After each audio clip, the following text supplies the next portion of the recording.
GR dash, boy, don't be slow, mo. Get on the court, boy, I'm in go. Outside in the sun like Elliot Kobo. I'm running fast, LA de la Cruz. Turn on the JAFFos, get my news. A7FL doing good, how I knew. All-Pro JAFFos, the All-Pro, jump off sports. They speak fast, you talk smack, you get sacked. Come tune in, sit in chat, sport you like, they speak all that.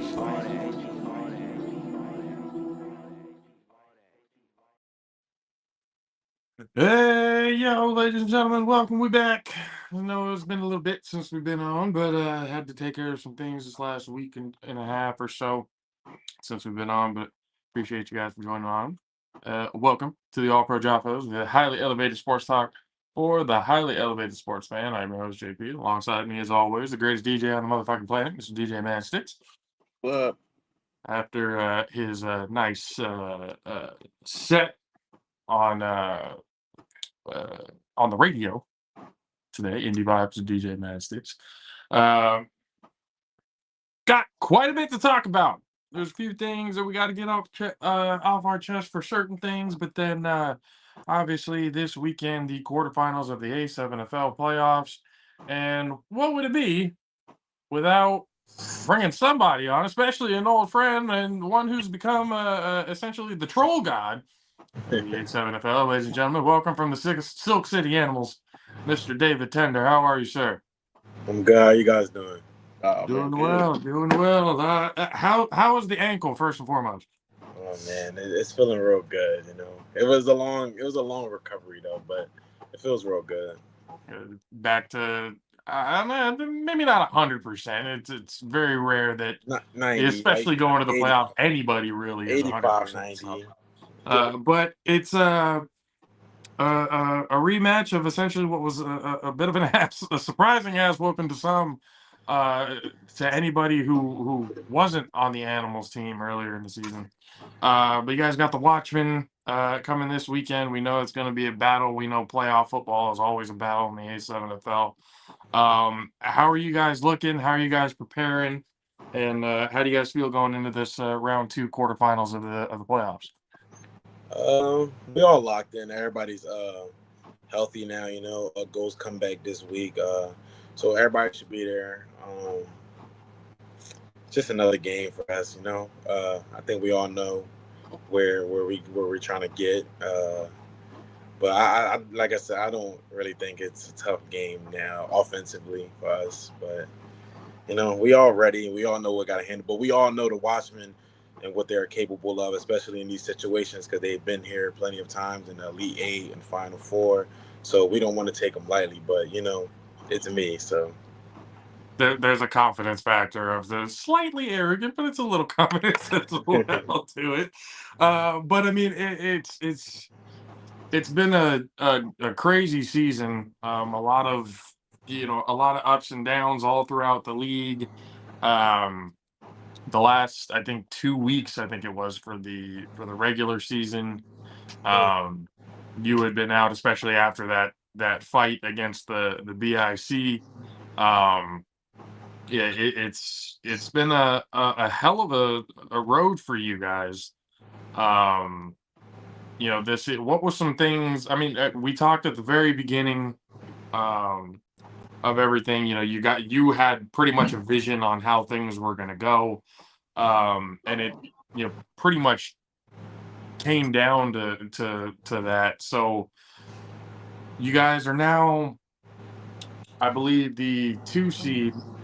Going into the playoffs now, and all potential for a nice little business trip to Las Vegas for the Final Four, which was just announced earlier this week, if not late last week. So obviously the goal is to get to Vegas, but when we're looking at game plans and things like that, like what are some things that you guys are watching out for? Because we can't expect the same sort of thing that went down the first time of course to really happen the second time, because that just reality of football and stuff like that, second matchup, third matchup, all that, there's differences because you guys have played each other already. There's things to prepare for already. So, what are some things now that you guys are looking into that you're preparing for going into the weekend?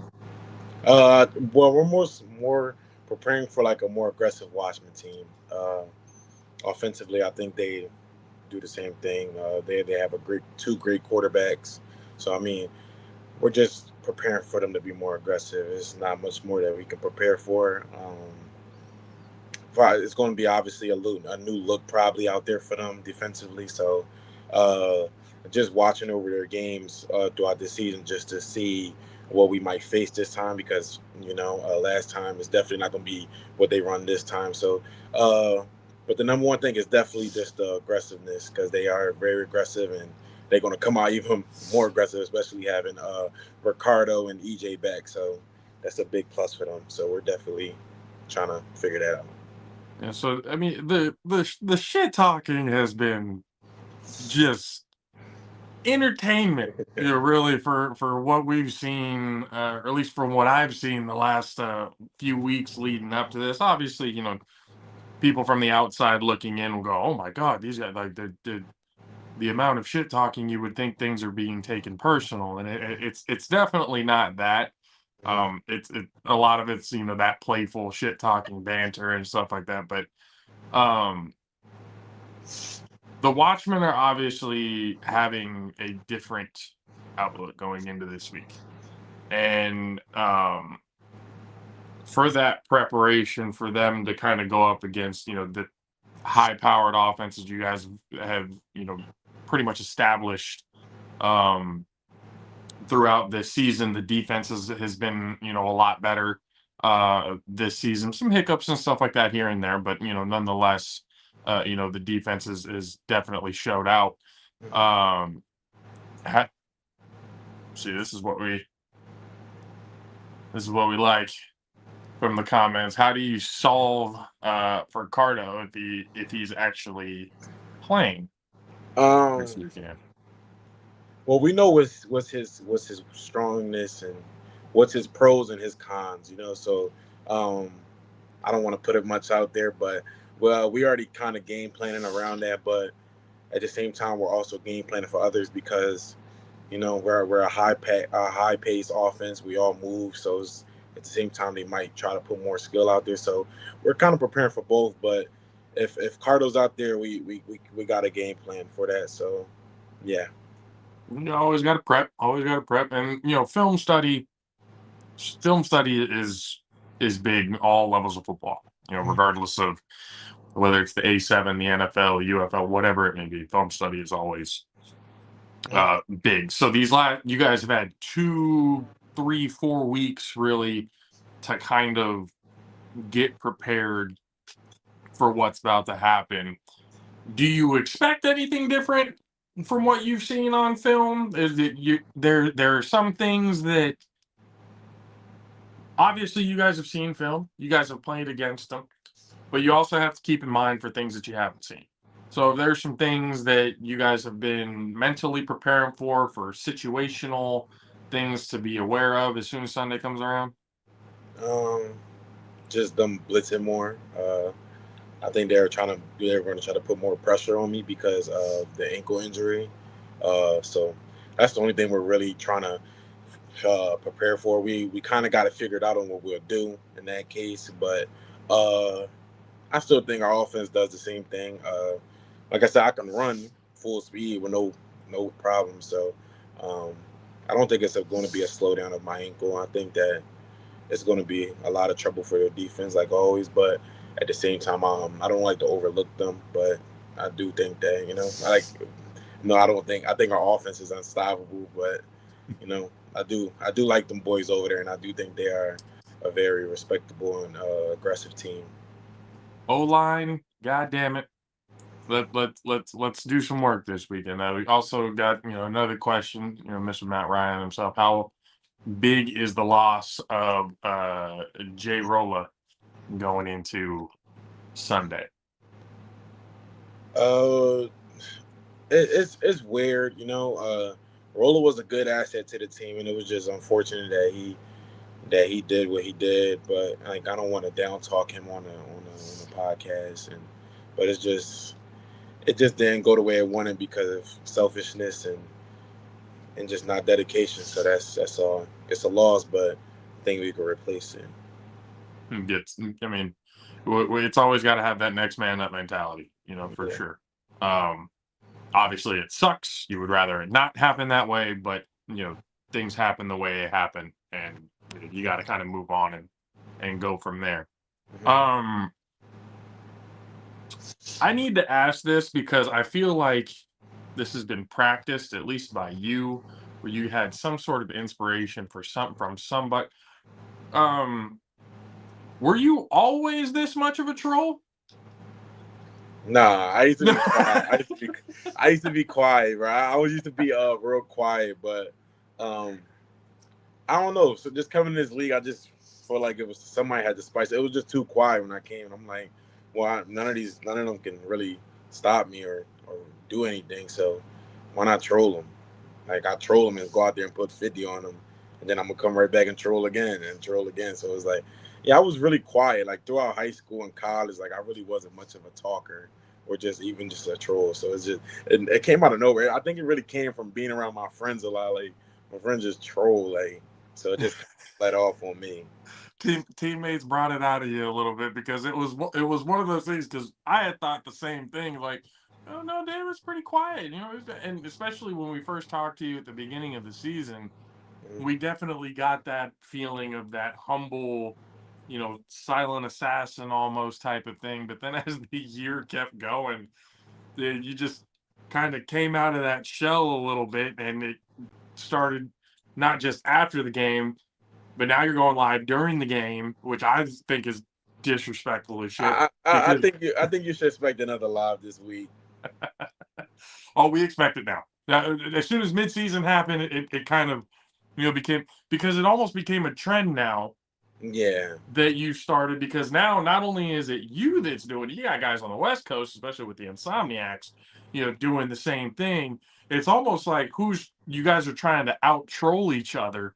Yeah. That them, you're talking your smack on the sideline, they're playing fucking dominoes on their sideline. Like Shit. it's a back and forth of who can top the other in trolling. So it's been pretty hilarious to watch, and it's actually kind of been nice to kind of see you come out of that. I don't want to say shell because it's more of you're getting to show a little bit more, personality. It's Yeah. starting to get more, you're getting more comfortable, which, when good players get comfortable, they tend to get more deadly.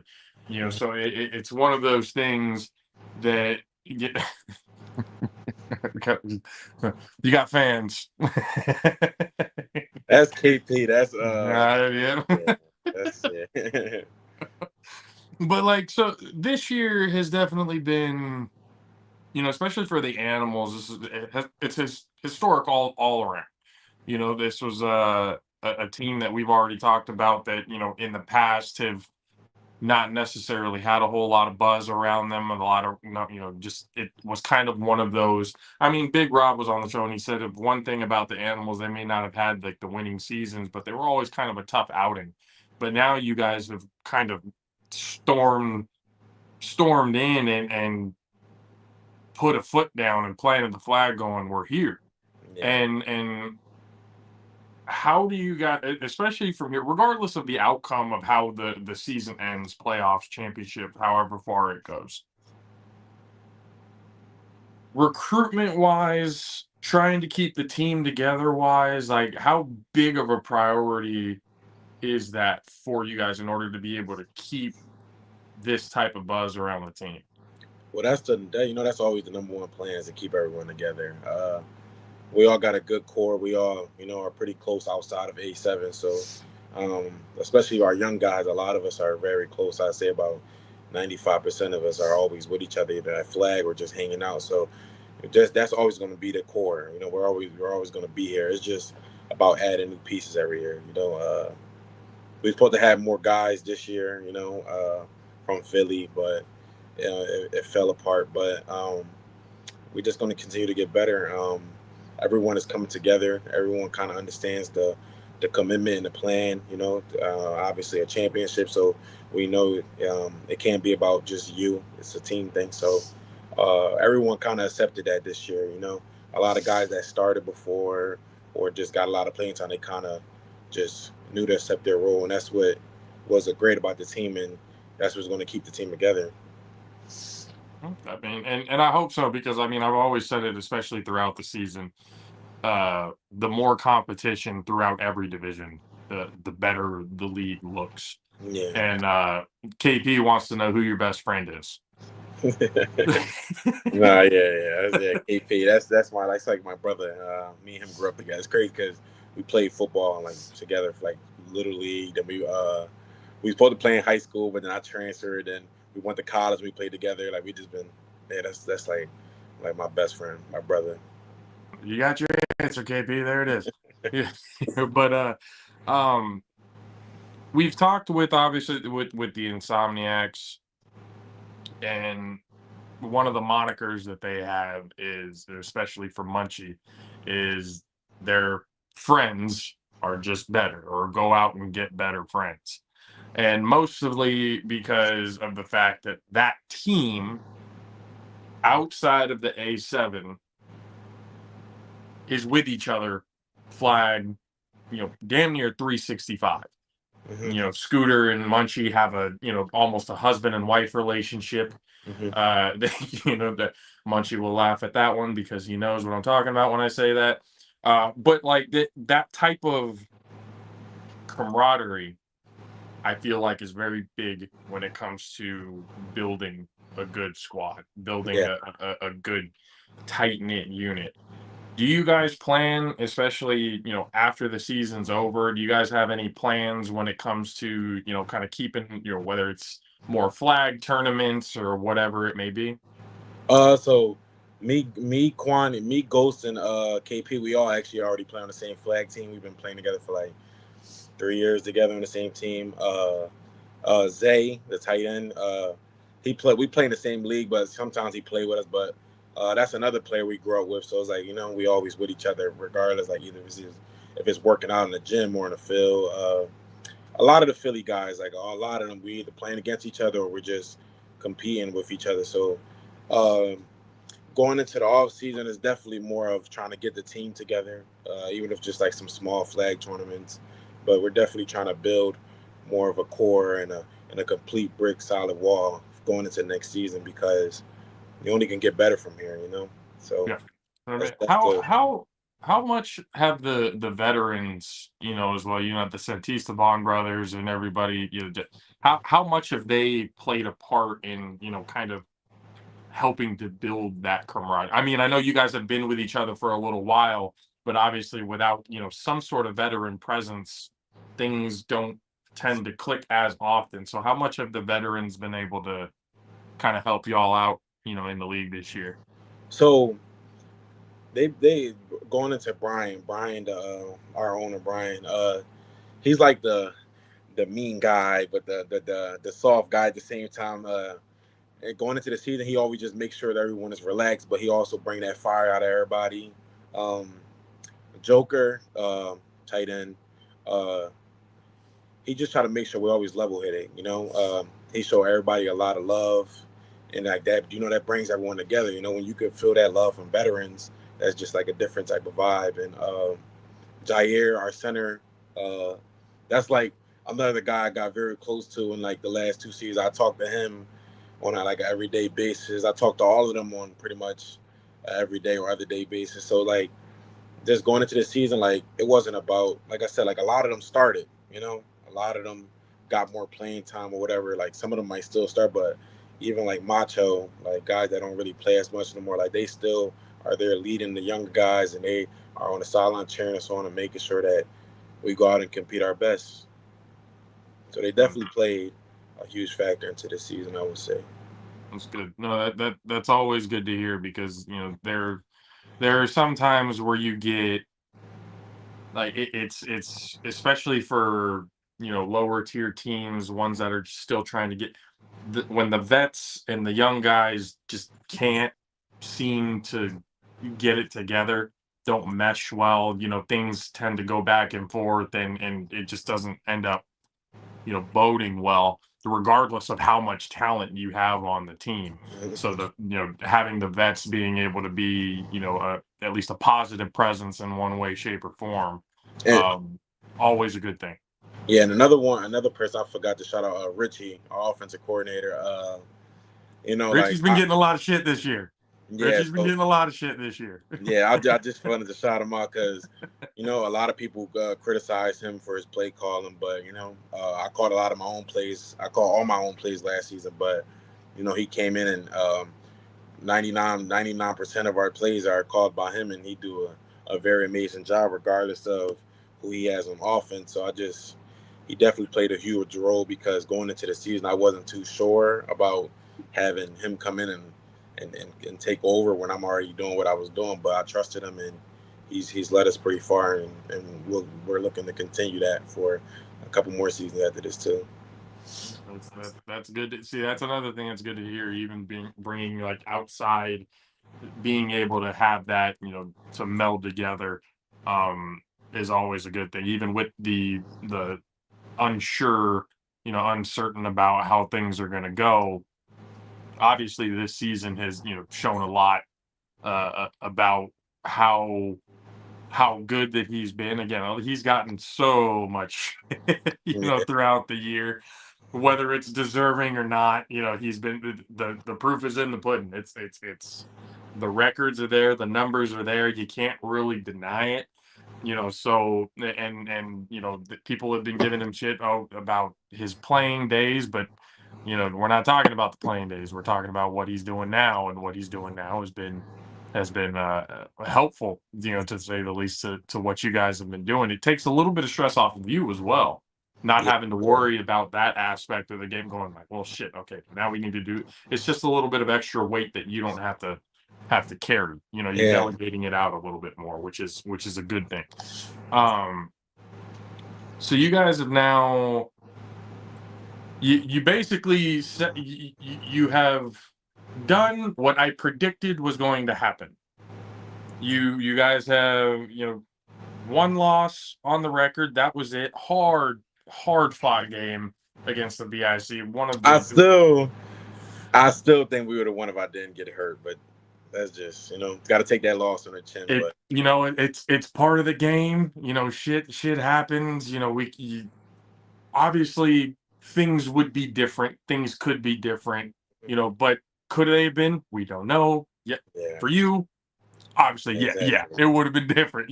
But it's one of those things because again, both these teams are have gotten to the point right now because we know we've seen the BIC for years. We know that they're a tough outing regardless of who's playing them.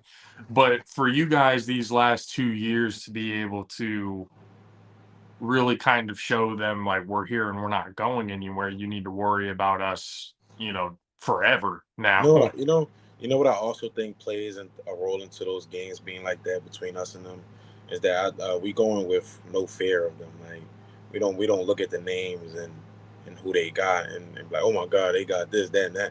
I think a lot of teams do that, and I think that's where a lot of teams crumble after they give up a few points or something. But like I said, a lot of our players don't really care who's on the other side of the ball, and that's what I love about the team because when you got guys that's scared of who on the other side of the ball, you ain't gonna get pretty far with that.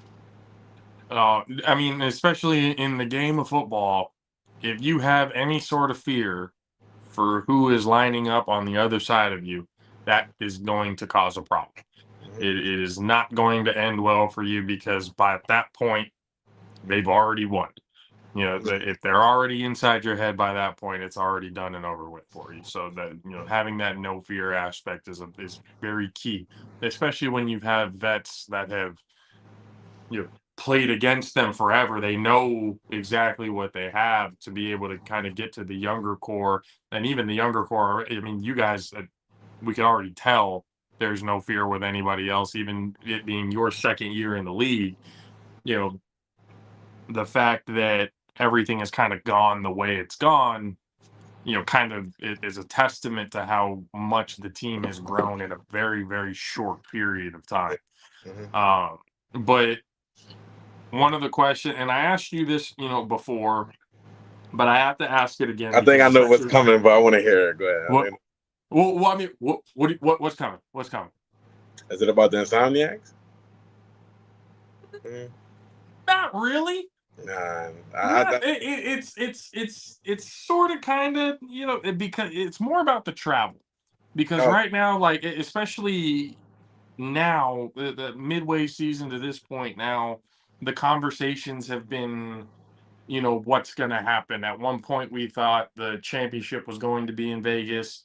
Now we don't even know where the championship is going to be, but we now know, especially at the end of this last week, that the Final Four is going to now be in Vegas and stuff like that. So with the information and everything, I understand it. It's been kind of almost last minute, to kind of let everybody know, hey, this is what's going to happen in the next week or so. Not to overlook the Watchmen whatsoever, because I would ask anybody on the Watchmen, on the BIC, on the Insomniacs, on anybody, preparation wise for this type of travel, this kind of last minute, are you guys all prepared for that trip? Yeah. My flight might be booked halftime. But we're all on board, especially all of our key guys. We're definitely looking good, solid on numbers. I mean, we probably got maybe one or two that's not going because of their needs at home. So it's just we're looking good right now. But like you said, it's just don't want to overlook the Watchmen. But we're definitely ready to have our flights booked by latest Tuesday. Everyone should be ready to go. All right. And so then that kind of segues in. What do you think about the Insomniacs? That's a team. Obviously, they're trying to go for their three-peat. They've been, again, that trolling tier with you, kind of going tit for tat, East versus West in the trolling department. But what is it for that team that you look into that you're either excited to play or it's one of those, we're ready for this team? I'm ready to see them because all the comments I've seen. Yeah, the animal's good, but Insomniacs beat him by 21. I'm like, nobody ever beat us by 21. But so yeah, I mean, I like to talk. I like the cockiness. I like the trolling. So I think it matches well, and I like their defense. I mean, I like AJ. He's a dog, so just looking forward to going up against that. RTC, I talk to him probably every other day on the phone. So it's definitely going to be interesting. I just definitely just something I'm looking forward to. It's a different game. None of us seen each other. We never played each other. So it's like, you kind of got to learn as the game go on. So that's something I'm really looking forward to. So I'm definitely going to go out there this Sunday and definitely try to get that game out the way so I can go up to Vegas and see them boys. I mean, that was a game that we had thought was more like it was going to happen in the championship. Yeah. We thought if the BIC wasn't going to make it, you guys were going to make it, and then that was going to be the matchup, which we thought was more than exciting because, again, two high-powered offenses that could score at any time. Two defenses now. I mean, y'all's defense has gotten so much better from prior seasons. Their defenses, I mean, to be fair, and they call me the bad guy for a reason, they haven't had much competition in their division this year. So yeah. It's kind of, I don't really know, but the last few times that the last two times that they've played East Coast teams, they gave them a run for their money. It's a war. It's a war. It's definitely something that's exciting to be able to see, because as good as they are, and I've said this before, as good as they are, when you don't have that iron sharpens iron aspect, when you're just walking through teams, when you're basically running back, and everybody can go see it on the socials, being disrespectful to the point on an extra point. You're literally running backwards. Yo, that was You know, bad. and you got one player on the other team just saying fuck it and walking to the sideline. Not even wanting to participate in the play anymore. That type of stuff is like, how you can say you're ready, but how ready are you when you've been playing cupcakes this entire time? What happens when you actually go up against the juggernauts? Now, last 2 years, they've proven. Yeah, Gotten the but I wins. think it's a different vibe this year, because now you got to go against the two. If it goes how it goes, then they say if they do somehow beat us, then they have to go up to face BIC, another juggernaut of the East. So you're like having to play both of them. Is like, how do you cross up against that? Like having to go from playing the one juggernaut to go playing another juggernaut who has potentially two quarterbacks. Yeah. So that's going to be interesting. But I think we'll go to Vegas and handle business. And then enjoy my Sunday night at the casino or something. Go back home Monday. Everybody's going to be enjoying their time. I know that for sure, because Vegas No, is yeah. obviously a very interesting place to be. Don't get into too much trouble now. And I also think that's why a lot of our players was on board with going to Vegas, because a lot of us have never been to Vegas. So it's like, when you got to start, everybody like, yeah, I'm going. So I think that helped us actually, because everybody want to go. So it's like, that's even more trouble. Like that is what yeah, it. Look, we going look. I'm gonna be down there Friday. I'm gonna be down there Friday. I'm gonna get my fun out the way and then just get ready. I have never played in that type of heat though. I hope it's I hope the heat calms down just for that.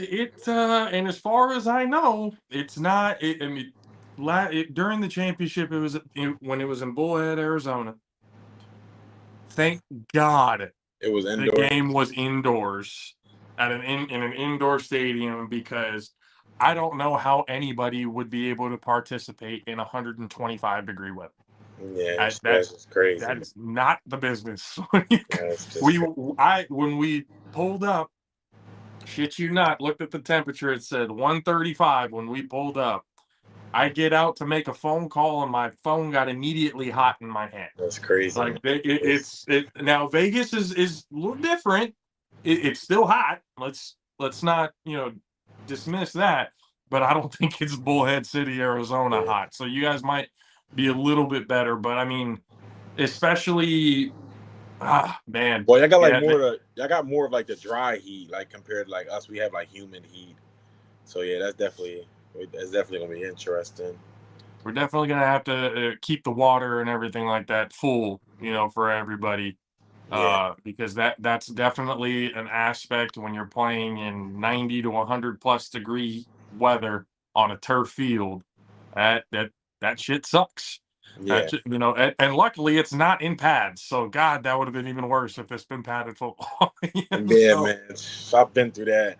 Like I said, like just playing in pads in college and high school, and then having to go out there in the middle of August or like early September and playing 85, 90 degrees, I'll be done by halftime. But yeah, I think the no pad stuff just made me feel more comfortable. And then like I'll go out there, probably won't put enough. Like I probably won't wear no tights, nothing. I look. I need to breathe, man. I need to breathe. They better be tight enough. We don't need to be seeing DT's ass showing when we're getting. No.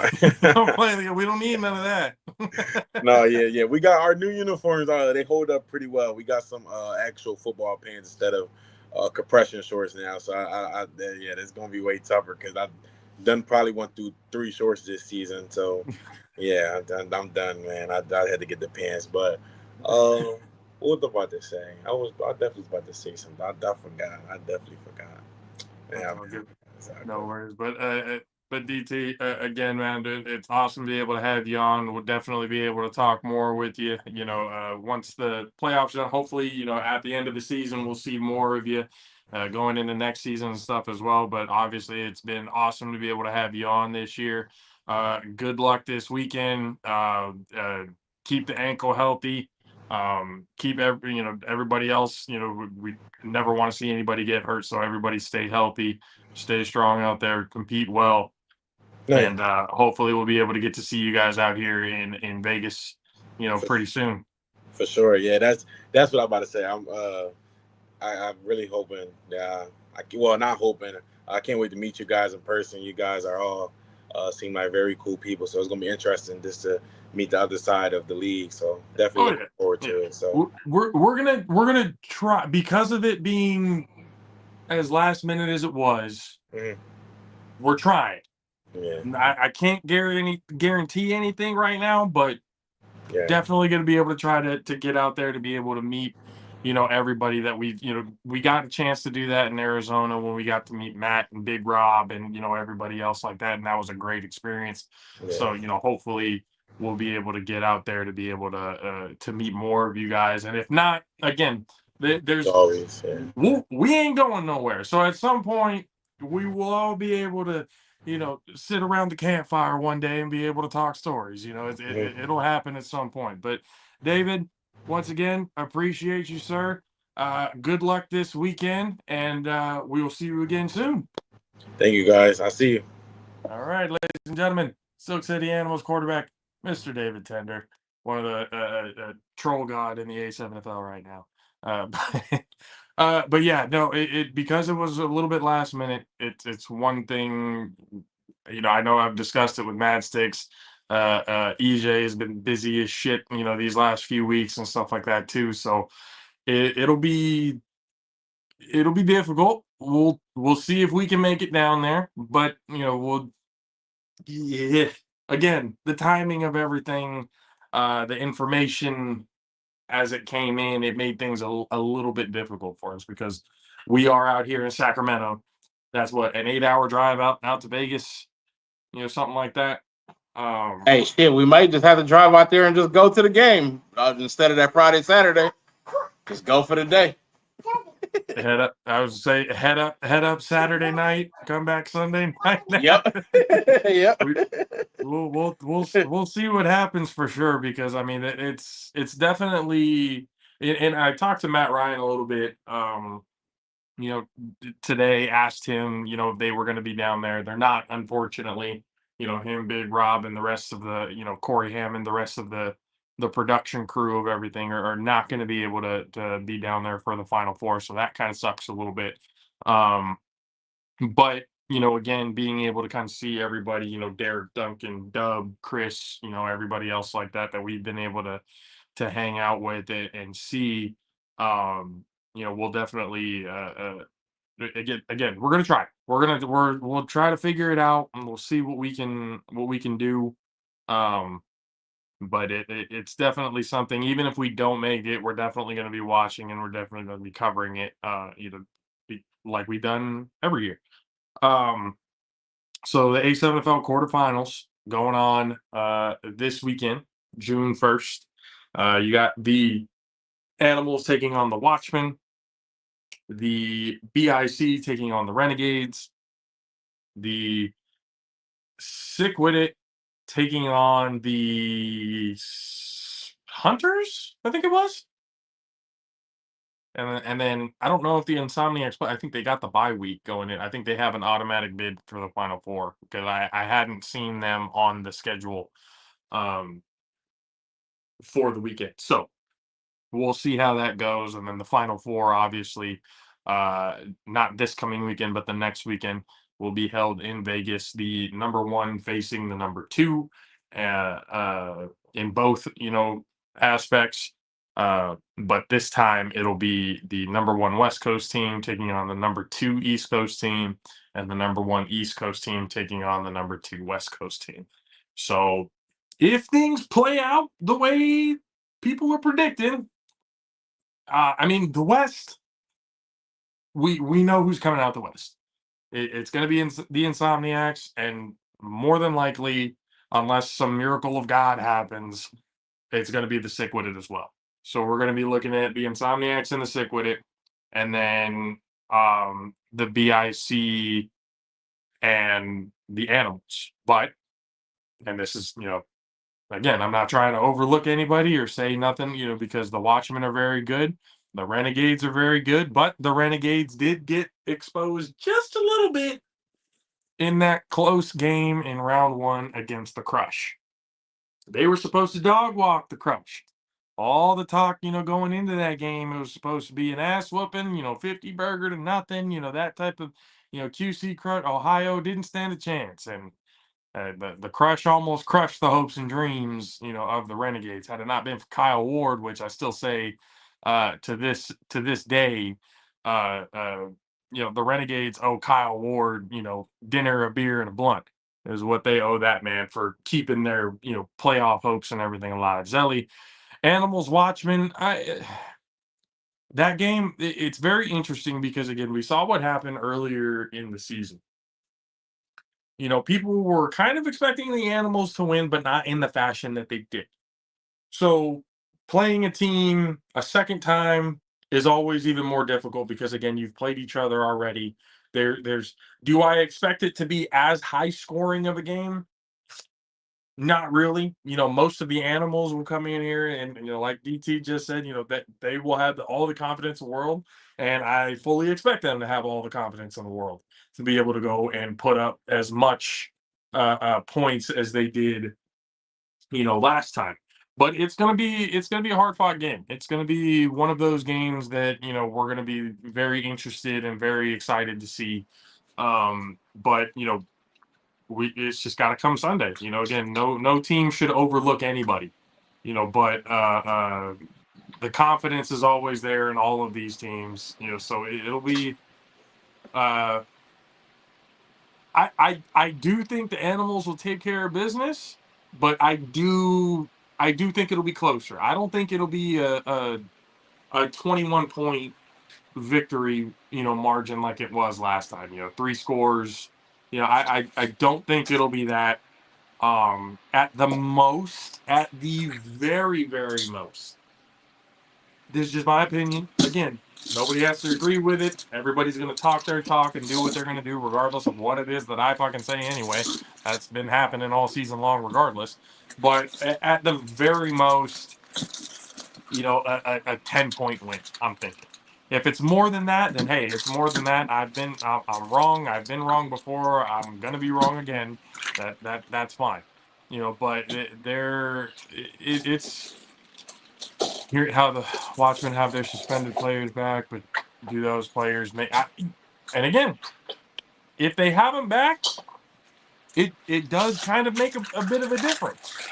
But how much of a difference remains to be seen. So we'll see. Come Sunday. Because and you could probably everybody could probably blame the QC Crush for why I'm thinking the way I'm thinking. Because again, everybody and their mom thought that the Renegades were just going to steamroll through the Crush. It wasn't going to be a contest. It was basically a tune-up game for the Renegades, to go in and play the BIC, and that was going to be the end of it. And that's not how it happened. Again, had it not been for 1 or 2 mistakes at the end of that game, for the Crush, it could have been different. They got the get back late in the game. They just couldn't capitalize on it. There were certain moments where you looked at it and went, "Fuck! If the Crush would have done something here and here, that game is a totally different outlook." If Kyle Ward doesn't go off the way he went off for the Renegades, this is a completely different conversation. The Crush are moving on, and the Renegades are going home again after the first round. But it the way it happened was one of those things where if the Renegades aren't on their shit, the BIC are going to smoke them. But then I also go into it looking, the Renegades have always played the BIC tough. Last season, tough. This season, lost by 1 point in overtime. It's been a toss-up at sometimes. So any given Sunday, anything can happen. But it's we can obviously have our speculation. We can all say, oh, yeah, this is going to happen. This is going to happen. We can make guarantees all we want to. But when things happen, you got to look at it for what it is and go, well, it may not. Now, if it does happen, cool. If it doesn't, we know why. There's different sides of the coin that we got to be able to look at here, when it comes to these games.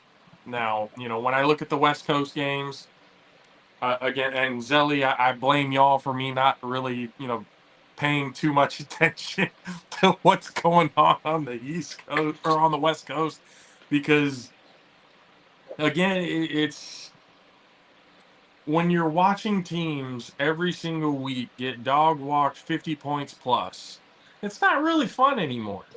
We know how good y'all are, but the fun is just y'all are having fun. We can see that. Once again, you can go back to the social medias and see exactly how much fun y'all are fucking having. But for the viewer, it's just kind of like, well, we knew this was going to happen. What's on the next station? What's on the next channel? I was telling Derek Duncan, fuck, man, the only reason why I'm watching this Insomniacs game is for the touchdown montage, and that's it. So it's just, but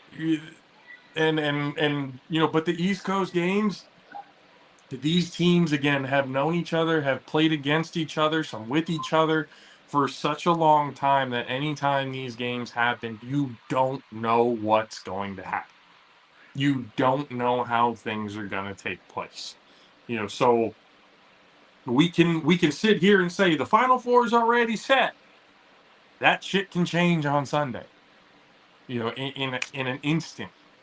Something can happen, momentum can shift. Anything can happen. Mastic says it all the time on the show. Any given Sunday, anything can happen. But it's one of those things. We'll just keep an eye on it. We'll see what happens, and then once it happens, then we can go ahead and and call from there. But it'll be an interesting quarterfinals round for the playoffs, and we're excited to see how everything goes. I don't think they're going to have games simultaneous with each other to where I have to flip back and forth. It's going to be one game, then one game, then one game. And Zelly, if you have anything that, because I didn't see the Insomniacs on the schedule, so I'm assuming you guys have an automatic bid to the Final Four. We don't even have to worry about y'all. So as far as the way they winning, they should just get the automatic bid for the championship. I mean, see, the Final Four is where I kind of stop it, because if the Final Four wasn't bracketed and going to be played the way it is, with West 1, East Coast 2, and East 1, West Coast 2, I would definitely say, if in the conference finals, the Insomniacs were playing the sick with it, then yeah, I would just say, why even play? Send them to the championship. It is what it is. But since it's going the way it's going, the Insomniacs have to prove that they can beat two juggernauts, this in the playoffs instead of just one in the championship. And so it's going to be a test whether the Insomniacs believe it or not. I know most of them are going to say, nah, it ain't shit. We're going to win by 20. We're going to win by 30. But whatever it may be, that's fine. But history says something different. It's always been the last two games that they've played against West or East Coast teams, in the championship, they've been hard games. They've been tough, hard-fought games. Zelly, you have the Gold or the Hunters this week, but the police officers on the team will be in San Diego for the police. So is not having the police officers there meaning that shit can go wrong? We don't need that. We don't need that. And the police and fire Olympics, I didn't even know that was a fucking thing. That's okay. And you have the okay, first of all, look, let me I gotta say this. I have to say this. It's not gonna be the Gold, because I'm sorry, but no one-win team deserves to be in the playoffs. Nope. Hell, the Hunters in my opinion, I don't know if they deserve to be in the playoffs. So it's probably the Hunters that you guys have this week. But on the schedule wise, I haven't seen anything. That's why I asked. So again, we'll see what happens there. But again, they might as well just let it happen, let y'all go, because it's gotten to a point where it's not fun to watch anymore. So and if everything goes the way the Insomniacs have been saying, shit, we might not even see the Insomniacs next year if it goes down the way that they're predicting. So we'll see. We will see. It's going to be a very interesting weekend, and I know after Sunday there's going to be a whole hell of a lot of talk one way or another. So Vegas once again is going to be hosting the Final Four.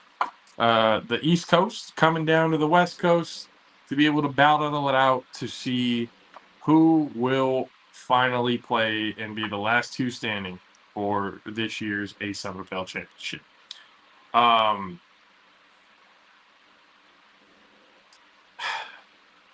I have to bring this up. We've kind of, talked. I mean, me and Mad Six at least have talked about it a little bit.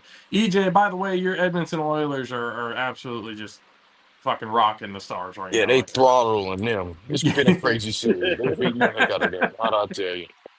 Oilers in I, five. if I watch hockey, it's usually playoff hockey because again, it's kind of like for baseball and for basketball for me. Once you get like to the back half of the season and then playoffs, that's when I start watching because I don't have enough fucking time to watch 80 something games. Go on. I don't, especially for baseball. I don't have time to watch 100 and something games every goddamn day. I don't have that kind of time. So I'm just gonna wait until after the All-Star break, and hell, even after the All-Star break, I'm gonna wait. So we'll see. Sacramento PD for that. So I got. He's got a EJ's got to kick a little bit of Sacramento PD's ass for you, EJ.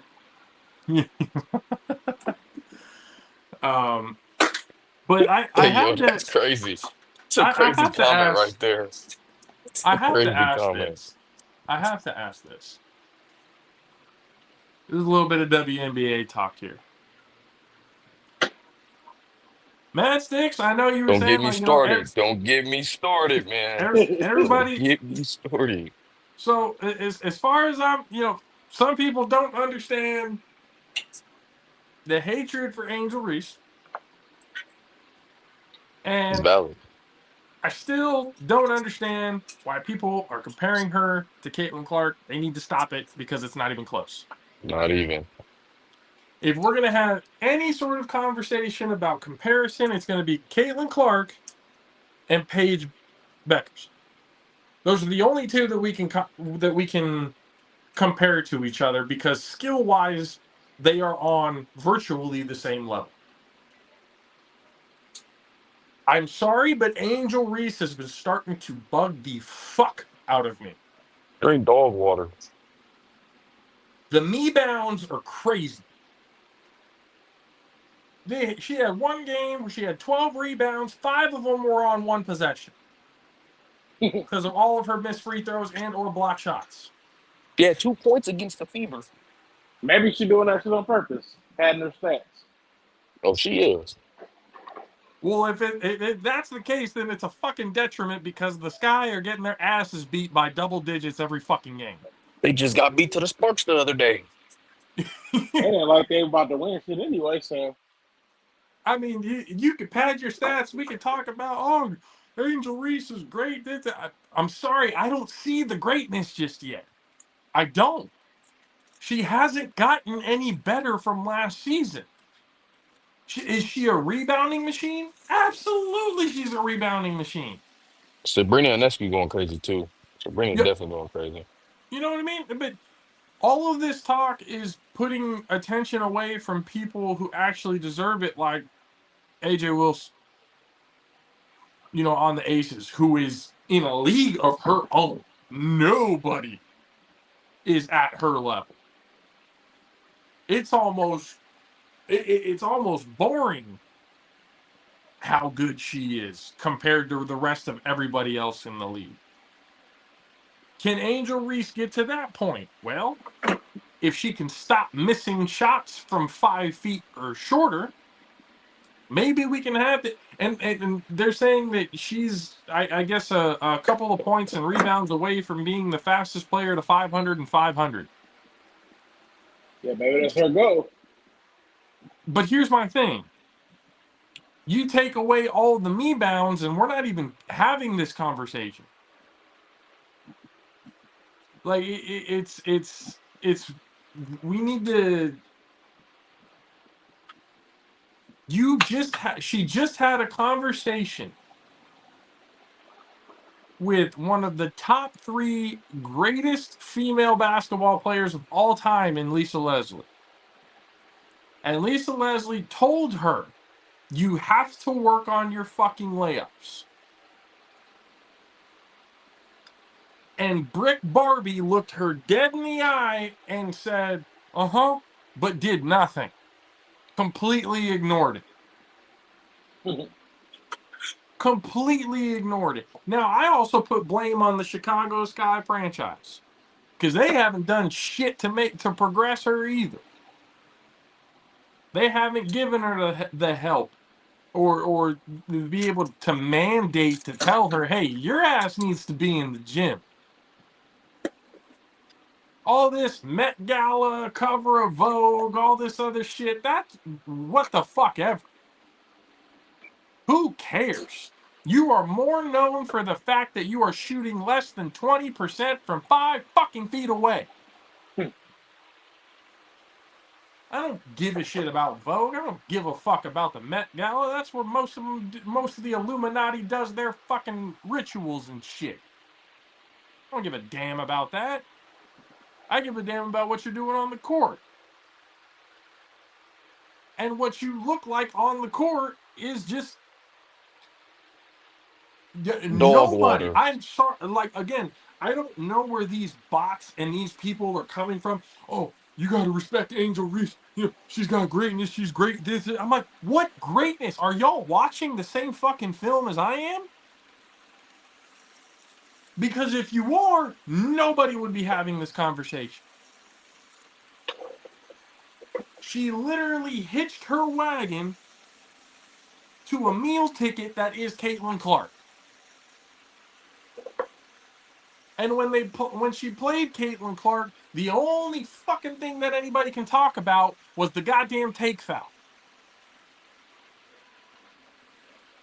Did Caitlin Clark foul her a little hard? Sure. And Brick Barbie also flopped a good deal on that play. And people aren't talking about that fucking shove that she gave Caitlin Clark's teammates just prior to that happening. So Angel Reese ain't in the fucking clear on this too. She got away with one. She got away with a foul. You can see Caitlin Clark going, what the fuck was that? And instead of giving her a free layup, like anybody, whether it's WNBA or the NBA, you don't get free points. And they called that a flagrant 1? The WNBA is tripping. They are not doing their due diligence in this. She should have got ejected after that. Oh, stop it, Matchstick. You fucking troll. Been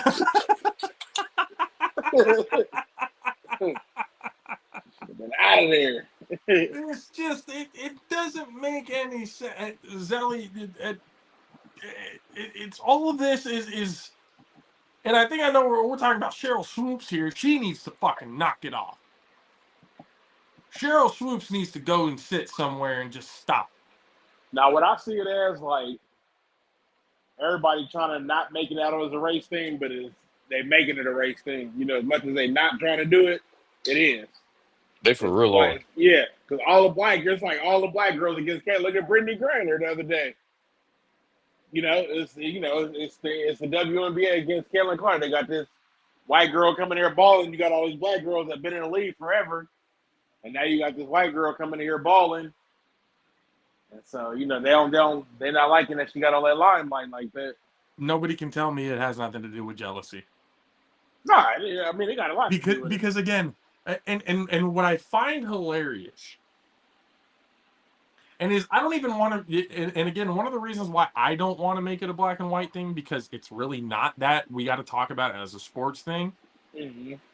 There's a jealousy factor with because nobody was doing this to Diana Taurasi, Sue Bird, Stewie. Shit, nobody's even giving Paige Beckers this type of hatred. Why is it that Caitlin Clark is getting all the hatred in the world from everybody in the WNBA? Is she a transgender? You need to. Okay, so is Brittany Griner then, if that's what we're talking about. You know me, I'm just trolling. I'm just talking. I know you are. But like it makes no sense to me. And again, they came out with a stat. Caitlin Clark is responsible for over 25% of the league's revenue. 25%, a quarter of the league's revenue is because of her. You are selling out stadiums at away games because of her. And now she out for a couple of weeks, so we'll see what the revenue do. I guarantee you they're going to drop. I guarantee you they're going to drop. Because if Caitlin Clark's not playing, nobody's going to be watching. Now, it's a sad thing because, again, I've always said, especially for Paige Beckers, I've always said for her, she was one that we needed to be paying attention to. Paige is the shit. She's going to be legit when it's all said and done. You know, but for some reason, the WNBA has absolutely failed to cash in on the marketability of Caitlin Clark. And Caitlin Clark, God bless her, she hasn't taken any of this shit. All the shit, she has been keeping it basketball the entire time. She hasn't come out and said anything bad about nobody. She has kept it professional and just done her thing. That's it. And yet she has been a target by players and fans alike. It makes no sense to me. This is your cash cow. This is your LeBron, your Michael Jordan, your Steph Curry. This is one of the players that you need to market your league around in order to finally stop being subsidized by the goddamn NBA. And you can't do that. You have failed to do that. They want to talk about we need to be getting paid more. We need to be this. We need to that. Angel Reese talking out of her fucking ass about, oh, people are going to sit out. Ain't nobody sitting out. You can't afford to. If we don't get what we She want. ain't even sit out. Exactly. It's like, wait, if we don't get what we want, we need to shut up. You ain't no leader in this league yet. The only reason why you've got any attention is because of the fact that when you were playing at LSU against Iowa, you did this to Caitlin Clark. That's it. You gave her the you can't see me, and that's it. That is the only reason why you've been hitched to that trailer. Anything outside of that, you got dog walked by Caitlin Clark the next time you saw her in the Final Four. And every time that she has played against her in the WNBA, Caitlin Clark has balled the fuck out and has beaten the Chicago Sky by double digits every fucking time. That ain't no rivalry. That's like EJ Smith. That's belt to ass. That's not a rivalry. That's not a, oh man, people were talking about, oh, this could be Magic and Bird. No, the fuck it ain't. No, it's not. It's not even close. I love how some people saying this is like comparing Steph Curry to Andre Drummond. Like it's exactly that. A rebound machine. That's all she can do is rebound. She can't shoot to save her life. If you go look at the statistics, she is in the bottom tier. She is 75th or worse in the league in points. in 3-point percentage, and all of this stuff. She went and told the reporter, "Oh, we're working on your offhand. You're right-handed." She said, "Oh, I'm right-handed." No, the fuck you're not. You shoot left. What do you mean you're right-handed? No, the fuck you're not. Have you been watching yourself? Or do you think the guiding hand is your shooting hand? Look, Angel needs to get out of this. Whoever the hell blew so much smoke up her ass that she thinks she's that much of a superstar, she needs to get the fuck out of that right now. She is becoming a detriment to her team. That time where she missed those the eight put-ups, she got blocked twice and she missed 4 layups at that point. And you look at the bench going, pass it out. Pass the ball out. The team is getting frustrated with her now. Her own team. That should kind of say everything. You could put up all the stats in the world. It's like Russell Westbrook. You have triple doubles, all this other shit. What did the team do? Fucking nothing. Not a goddamn thing. You can have all the stats in the world. It doesn't mean shit when your team ain't winning. And it's not like she's with these 10+ rebounds that she's getting. Oh, she's a double queen. She's getting the bare minimum in the points. The bare minimum. Not once this year have I seen her get above 15 points. Her field goal percentage is just dog shit. She's not a good shooter. She's not even a good layup. Again, how are you shooting less than 25% from 5 feet away or closer? That's crazy. She is on pace to be the worst shooter in WNBA history. What greatness? What fucking greatness are people being delusional about right now? And that's why I think it comes to the whole black and white thing, is because there's a delusion in this going, we're not talking serious basketball. We're not talking about like, oh, if she's actually going to go down as an all-time great. No, the fuck she's not. It's not even close. Unless she gets better when it comes to shooting, she's not even going to be close. You can have all the rebounds in the world. That's cool. What are you known for? Your rebounds and the fact that every team that you've been on, you lose by 20 points or more. Chicago Sky, we're sitting here talking about, oh man, we're going to be a playoff team now. Well, let's see where that happened. You're going to be a top 5 pick again. She won an unrivaled championship. That's a fucking 3-on-3. That shit doesn't count. That shit doesn't count. So again, the delusion behind all of it is crazy to me. It's absolutely insane to me. There is no way that we need to be comparing these two, ever. Caitlin Clark is in a completely different league than Angel Reese is.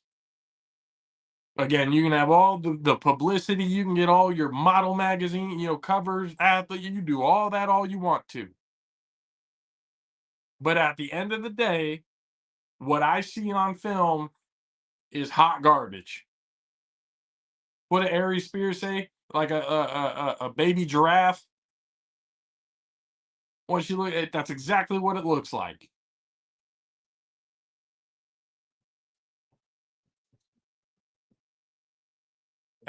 Exactly, Zelly. Any other WNBA team. She's a bench. She's a 6th person. She's a 6th woman. She's not a starter. She wouldn't even be a starter on Dallas. And they were the worst team last year. She wouldn't be a starter on fucking Indiana's team. Aaliyah Boston's already taken that spot. Like it's absolutely crazy. The fact that people measure greatness based on how many social media followers that you have, on how well you can manipulate the media. That's crazy to me. The film is all you need to know. The fact that one of the highest viewed TikTok channels is about her bricking all of her shots. Angel Reese, let's get it. Bang. Right off the glass. Right off the rim. 2 feet away. Finger roll. You didn't even hit the rim. When you were in college, you had a breakaway layup. You failed and missed and had Shaq laughing at your ass. Like it doesn't make any sense to me. It just doesn't. Like none of that makes sense to me. We are talking about the wrong fucking people. And I can tell you this right now. In the next 4 years, or maybe in the next 2, actually. Next 2, 3 years, we're not even going to be talking about Angel Reese. Because it's going to get exhausting to the point of, okay, how much can we actually cover for her? Because she's not getting any better. If she keeps on this trajectory, it's not going anywhere. She's not going to, just put her in the post to rebound. Chicago, she's not going to finish her career in Chicago. They're going to can her ass probably by the end of next year if it keeps going the way it's going. And hell, she may just make a career overseas. Or just be a mainstay in the unrivaled in the 3-on-3. Because in the WNBA, it ain't worth it. Not worth it at all. Not even close. So like that conversation, I needed to put that out now because holy fuck. We've talked about it before, but goddamn, it's getting to the point of crazy right now. Absolutely crazy. What's also crazy is something that I found out, and EJ, I want to see what you hear about this since you're a Raider fan. What do you think about Chip Kelly changing up Ashton Genty's stance? Yeah, I heard about, seen that. I seen that. What was his reason for doing that? Whatever reason it wasn't good enough. I mean, I don't understand like you're literally watching him through it. What does a running back stance do that changes the play? well, I'm gonna be honest with you. I honestly think he should go back to his original stance because I mean, I don't know if this is what I was told. When you're bent down over, right? And just by looking at, seeing because I was peeping his mechanics and everything and how he was running, and I peeped how he was making a false step when he was in his new stance. And I'm just like, if he gonna keep doing that, then he may have to switch his, because every second matters when it comes to that, and that's just an extra second that he's taking to make that false step when he's in that backfield, especially in the new stance. I mean, I don't think he was doing that when he was standing straight up. I honestly don't even understand the whole stand straight up thing. I like to be bent up. I mean, pause. Be I mean, I just don't understand. Like he had this entire time in college with that stance, no problem hmm at all. He's Michael Myers. He's like the whole marketing thing behind it, especially with the Raiders. The marketing that you can do with the whole Michael Myers theme for him that'll go so crazy. I don't in know. silver and black, it couldn't get any better. I mean, It Chip Kelly, couldn't he's get old any school. easier. He's old school, so See, but here's the thing about Chip Kelly. When has he ever been successful in the league? no, that's true. That's real. That's true. Never, never. This is the same coach who, when he had Michael Vick, Deshaun Jackson, LaShawn McCoy, he had this dream team that everybody thought was going to go to a Super Bowl and all that shit. Absolutely just shat on it. Not what Zelly said though. Nah, you right. Because I mean, I'm not gonna cap. Even when when I'm back there, it's sometimes where I forget to lean forward and then go. Sometimes I take that false step back and then But I mean, it's something that coaches and trainers really try to preach about taking that false step. But I mean, you right. Sometimes But we I forget to mean, do it. and that the false step, that's fine. But here's something that I've also heard at least good coaches do. If it ain't broke, don't fucking fix it. Mm-hmm. This dude is going to be a Pro Bowler. He's going to be a superstar. He's going to Mm-hmm. be one of the top 5 running backs in the league for the next 10 years to come. A generational type running back. And you want to fuck with his shit before he even really gets a snap in the league? And the only reason why Genty didn't say go fuck yourself to Chip Kelly is because he's a rookie. And he doesn't want to burn bridges and everything else like that before he even takes a snap. That I can understand on Genty's part. But again, the false step, running backs do false steps all the time. All the time. Professional, Saquon Barkley, Derrick Henry, they all got false steps at one point or another. May not be on every play, but it happens. And you're not going to sit here and tell me that him standing straight up the way that he used to made any difference in that. Yeah, I don't get what was the and just to say that I guess he just got that old coach in him, so that's the only reason why. I don't get the whole reason for a change or anything. Maybe it might be him. Okay, well this was my thing with with the whole standing straight up thing. I think this was my thing. When you're standing straight up, it's like you gotta go into a whole drop down movement just to get back level. So I mean he was able to do it and make it work. But I mean that could be the reason why he told him to do that. From the Because it's film that like, I've seen with Ashton Genty is when he stands straight up, when the play is called, he doesn't go down. He doesn't like get low and then move. He actually takes that step while he's still up and then just goes. Because Ashton Genty, it's not like he's a 6-foot guy. He's 5'9". are you serious? Yes. Bro, I should have. Oh, brother, how'd I He's tell you? 5'9", 5'10". He's already got a low center of gravity compared to most of the other people in the league. Dang, I didn't know he was really that small. That's Yeah, crazy. he just looks big when he's standing up compared to most running backs. But he's not no 5'11", 6-footer Hmm. plus. He's not that type of guy. He's a 5'9" fucking bowling ball that nobody knows how to tackle just yet. He's like if the greased up deaf guy from Family Guy and Maurice Jones-Drew had a child. Short cannonball, everybody's slipping off of him trying to tackle him. So that's what I'm saying. Like if we're talking about like center of gravity, all that other kind of stuff, he's not super tall to where that's really a thing to be worried about.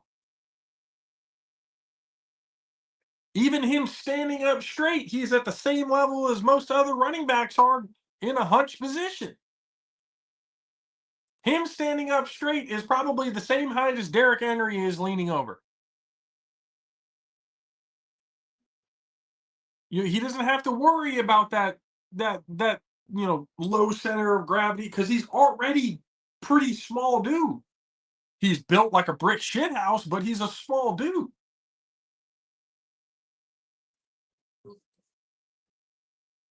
Well, he looked like again that's where it said like he looked like a giant, And maybe it's because he was standing up like that, and where it makes it, and the fact that nobody could bring him fucking down. He played like a giant. He played like somebody who, Jesus Christ, how big is this dude to where nobody can bring him down? He ain't that big. He's just got a great center of gravity. He's got excellent balance. So that's what I'm saying. Like, at least, like, let him play, the preseason games or whatever in that stance and see what happens. Now, if you see that there are certain things with him doing that stance that's affecting his ability to be effective in the professional game, then yeah, you can talk to him and be like, hey, look, we need to switch this up just a little bit. But when we're talking about the marketing and every possibility that could have happened with just him in that stance alone, the Raiders fucking dropped the ball on it. Chip Kelly dropped the ball on it. Chip Kelly had a decent season over at Ohio State and now thinks he's the shit again.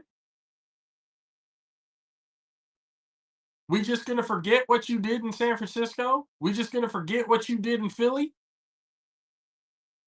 Some coaches are just not meant for the professional ranks. Just ask Nick Saban. Legendary college coach. Fucking dog shit when he was in Miami. Some coaches just chill at the college level and you'll be fine. It's not like college coaches don't make a shit ton of money. They make more than the fucking head coaches in the league do. That's for goddamn sure. You got fucking universities. They gave Nick Saban his house out there in Tuscaloosa. So we can't sit here and act like, and that's what I said. When Chip Kelly came to the Raiders, I'm like, the Raiders done fucked up. They could have gone for any other offensive coordinator, and they went with Chip fucking Kelly. It's like Mark Davis wants to lose. That's crazy. That is absolutely crazy work. Just let him do his thing. There's a reason why he's a top 5 pick. Let him do his thing. Was that message? Still muted. What'd you say? Oh, I thought you would say something. Never mind. I know. Right? But it's just you got this generational talent who has done all of the stuff that he's done, and you want to change it up immediately? Like, before he could even get going? Like, now, I'm not going to sit here and say, oh, that stance is going to be the reason why Ashton Genty is not going to be successful, in the league because they changed his stance. That's not the case.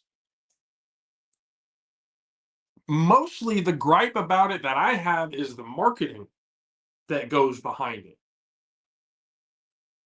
I forget who I saw that from because I would give them the credit for it because this is not but it made fucking sense. The fact that he had the Michael Myers moniker and you put him on the silver and black, you put him on the Raiders, you can't get any better marketing than that. And this is now where it's at. I mean, I'm going to be real with you. And I told Mizzle this, Ashton Genty, and this is going to be wild for everybody else to hear this, but I've told Mizzle this before. I would not be surprised at all if Ashton Genty runs for 2,000 yards his rookie season. Would not be surprised. He's that good of a running back. Rookie? Yes. He will hit Wow. minimum 1,500 this year. Guaranteed. Wow. And I hate the fucking Raiders. But he will be at least a 1,500-yard rusher, and he has all the potential in the world to be a 2,000-yard rusher his rookie season. He's that good. Rookie. Yes. 100%. Wow. And over 10 touchdowns. Easy. It won't even be close. He might be closer to 20 touchdowns than he'll be closer to 10. And that's just on the ground. No telling what he might get through the air. And Ashton on that Genty OT could line, also for be real. Ashton Genty could very well be a 1,000 guy too. 1,000 yards rushing, 1,000 yards receiving. He's that versatile and he's that good of a back. So it's and some people are like, oh, how can you tell that? He played in the Mountain West. He played at the I'm telling you right now, it does not matter the fact that he played for Boise State. Watch his film against Oregon. Watch his film against the top tier teams, and you'll know exactly what I mean. There is no drop off. There's absolutely no drop off playing against top tier teams than he is playing against teams in the Mountain West. Like that kid is going to be something special. And if Chip Kelly continues to fuck with him, that could get ruined, marketing wise, and then some. That's what I'm saying. Like, it's good, great for the Raiders that he got him. It's shit that he has Chip Kelly to start off his career. Worst possible scenario to start off your career with Chip Kelly as your fucking offensive coordinator. You're doing great. You got Pete. You got Pete Carroll, Marshawn Lynch, a whole beast mode 2.0 type of thing. But then when you got Chip Kelly as your OC, that's where you fucked it up. So we'll see. We'll see. But I definitely think Ashton Genty is that type of guy. And he is that good. Because the Raiders also did big time justice for your offensive line during the draft and free agency. Tom Brady being a part of that co-ownership definitely helped out. Because they knew your offensive line was shit, so they addressed it this season. Or this draft. There is a good chance that the Raiders could have a top 10, maybe even a top 5 offensive line by the end of this season. Good possibility how they bolstered it and made it look. So because they address those issues, because I've heard people go like, oh, well, the offensive line still sucks. No, not anymore. Free agency and draft-wise, those issues were addressed. So it's gonna be very interesting. I do think he has all the potential in the world as a rookie to go 2,000. At minimum 1,500. Hell, I would even go as far to say at minimum 1,700. Because you look at the AFC West, defensively, the AFC West is dog shit. The Chiefs defense, trash. Chargers defense, trash. Broncos defense had potential to be good, but Greenlaw's out again for the whole season. Trash. So, like, the defensive wise for the AFC West, man, that's why I'm saying this kid can eat. This kid will probably eat up that division easily. So I mean, we'll see. We'll see. Again, don't have a problem with being wrong, but from what I see from this kid, I could definitely see it happening.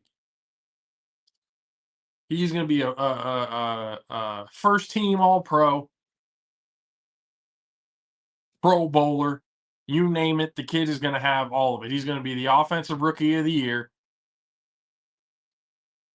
All the accolades that you can think of for Ashton Genty, he's going to get him this season, his rookie year. Still will never win a Super Bowl as long as he with the Raiders. I mean, I think that went without saying, but but again, the Raider and I say this because I do hate the Raiders so much. I don't want to give them the credit. But what they've done, getting Pete Carroll and the coaching, Tom Brady, co-ownership, all of that stuff, they have the potential to really do some good. All they really need is a decent quarterback. That's really all they need. And they got Geno. Geno's not bad at all. Geno will definitely be able to suffice these next 3 years under his contract. Hell of a big upgrade from what they had last season. That's for damn sure. But with Ashton Genty, with everything that they've done this season, Raiders have a very good chance of making the playoffs. How far they go, whether it's division winner, wild card, whatever, that remains to be seen. But they definitely could be a playoff team.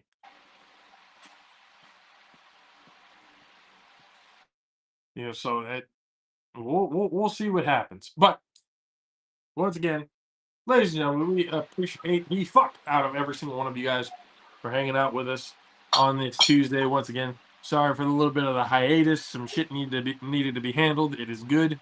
We're good. Everything is good. We will see you guys this coming Friday. Mad Six's schedule is going to be changing up a little bit, so he's going to be here mostly Fridays now. EJ, you gonna say something? Summertime mode. EJ, were you gonna say something? Did you want to plug your channel? Oh, man, shout out, CUSN. We got something coming up. Come on, we in June? Or we got big tournament coming up next month. Pretty big, tournament in Seattle. Yeah, definitely be looking out for that. I believe it's June 22nd through the 23rd, Okay. if I'm not mistaken. Oh, Yeah, yeah. so yeah, big shout out to that. Hell And yeah. we got I'm gonna try to get down to the CFCA playoffs. We got that coming up as well, so All right. definitely be there for that. Semi-pro, 37U. Everybody, get down there. Watch it. They got good shit down there. That's for damn sure. And then Mad Six. Again, the schedule for him is going to change up a little bit, so he'll mostly be here Fridays. But if we do any watch-alongs or anything for the weekends, may see more. We'll see. We'll see. But Mad Six, you want to go ahead and plug everything that you got coming up? Oh man, what I got coming up? Next thing I got coming up is Juneteenth. We down there at Oak Park, the corridor down there. We on the main stage this year. So we got Digital Underground that's gonna be out there. So, we finna turn up. It's been cool the past couple years. It's been about 10,000 people showing up. So if you're out there, come pull up on your boy. Come see what we got going. Just trying to get a playlist for that. Still got the Indie Vibes Radio. Skipped even though it aired this week, I skipped the episode this week. I ain't feel like connecting shit back after that weekend I had last weekend. I had them 3 in a day. I did 3 in a day a couple Hey, weeks that ago. triple header in a day. I don't envy you, sir. So I was like, "Yo, I'm finna say they're finna get an hour and a half repeat show the first 3 weeks." So they got that plus a couple other mixes I had. We'll be back at it next week because I got some new music from Tooch Magooch. I got some new music from my guy Kobe Bird. So we're gonna be debuting some new tracks next week, and then we'll be back on the live too. I'll get everything set back up. We'll be back on the TV and as well as the radio. So stay tuned. Hell yeah, ladies and gentlemen. And then once again, we were all, pretty much all of Jaffos TV, including Botched Initiative, was off on Wednesday and everything last week. So there was a whole, but that one was for a whole different reason. But I mean, nonetheless, that will be up and running once again tomorrow. So get here for session 17 of Botched Initiative's The Sable Knights over there tomorrow on Jaffos TV. Starting at 7 p.m. and then hit back with us here on the All-Pro JAFFOs on Friday, and then the A7FL Championship. We'll see if we'll do a watch along. We'll see what goes on. Everything there that happens. This coming Sunday. But before we headed out, I just wanted to give my love and my prayers and everything like that. Obviously, the family, of the show, Mizzle, lost his brother, Rel, last week. Funeral services and stuff like that coming up pretty soon. So I definitely wanted to give Rel a shout out and love and condolences and everything for the Mason family.